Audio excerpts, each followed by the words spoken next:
मी शिवानी लकडे, Pune prime top 10 मध्ये आपलं स्वागत। बदलापूर मधील शाळेत 2 चिमुकल्या मुलींवर झालेल्या अत्याचाराच्या निषेधार्थ आज 24 ऑगस्टला महाविकास आघाडीकडून पुणे स्टेशन येथील डॉक्टर बाबासाहेब आंबेडकर पुतळ्यासमोर मूक आंदोलन करण्यात आले। राष्ट्रवादी काँग्रेस शरदचंद्र पवार पक्षाचे अध्यक्ष शरद पवार तसेच खासदार सुप्रिया सुळे यांच्यासह अन्य महाविकास आघाडीतील कार्यकर्ते उपस्थित होते। यावेळी तोंडावर काळा मास्क लावून निषेध व्यक्त करण्यात आला। पुणे मुंबई जुन्या महामार्गावर गांजा विक्री करणाऱ्या शिरूर येथील टोळीला जिल्हा ग्रामीण पोलीस दलाच्या कामशेत पोलिसांनी ताब्यात घेतला आहे। त्यांच्याकडून पोलिसांनी एका आलिशान गाडीसह तब्बल 57 लाखांचा मुद्देमाल गुरुवारी 22 ऑगस्टला जप्त केला असल्याची माहिती सहाय्यक पोलीस अधीक्षक सत्यसाई कार्तिक यांनी दिली। या प्रकरणी कामशेत पोलिसांनी चौघांना ताब्यात घेऊन गुन्हा दाखल केला आहे। बदलापूर येथील चिमुकल्या मुलींवर झालेल्या अत्याचाराच्या निषेधार्थ आज पुण्यात महाविकास आघाडीने निषेध आंदोलन केले। यावेळी भर पावसात सुप्रिया सुळे यांनी आंदोलकांना मार्गदर्शन केले। तसेच सत्ताधारी महायुती सरकारवर सुप्रिया सुळेंनी जोरदार हल्लाबोल केला। इतकं असंवेदनशील सरकार आजपर्यंत मी पाहिले नाही अशी टीका सुप्रिया सुळे यांनी केली। यासोबतच वर्दीची भीती आता राहिली नाही असं देखील त्या म्हणाल्या। बिलावरून झालेल्या वादातून बाउन्सरने रेकॉर्डवरील गुन्हेगाराचा डोक्यात हातोडी मारून खून करण्यात आल्याची धक्कादायक घटना 23 ऑगस्टला मध्यरात्री सिंहगड रस्ता परिसरात घडली आहे।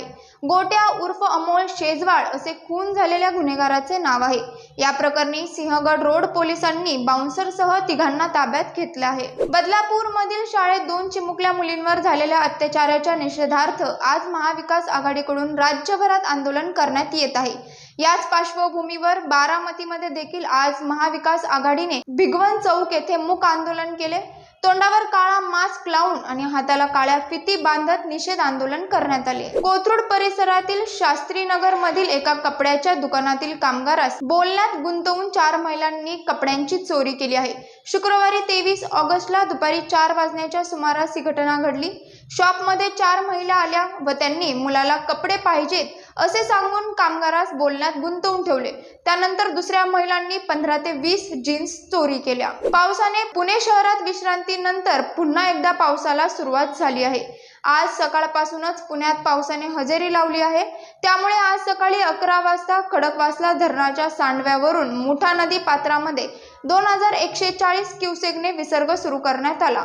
त्यानंतर दुपारी 12 वाजता विसर्गात वाढ करून 4150 क्युसेकने पाणी सोडण्यात आले। दौंड तालुक्यातील मळद येथील भैरवनाथ माध्यमिक विद्यालयातील 8 ते 9 विद्यार्थिनींचे शाळेतील शिक्षकानेच लैंगिक शोषण केल्याचा धक्कादायक प्रकार गुरुवारी 22 ऑगस्टला उघडकीस आला होता। या प्रकरणी दौंड पोलिसांनी शाळेच्या मुख्याध्यापकासह शिक्षकाला गुरुवारीच बेड्या ठोकल्या।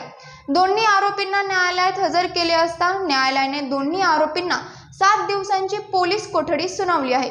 मुख्य आरोपी शिक्षक बापूराव धुमाळ आणि मुख्याध्यापक सुभाष वाखारे असे कोठडी सुनावण्यात आलेल्या आरोपींची नावे आहेत। आर्थिक वादातून वकिलाने मित्राच्या वडिलांचे अपहरण केल्याची घटना उघडकीस आली आहे। हडपसर भागातील भाजी मंडई परिसरात नुकतीच ही घटना घडली।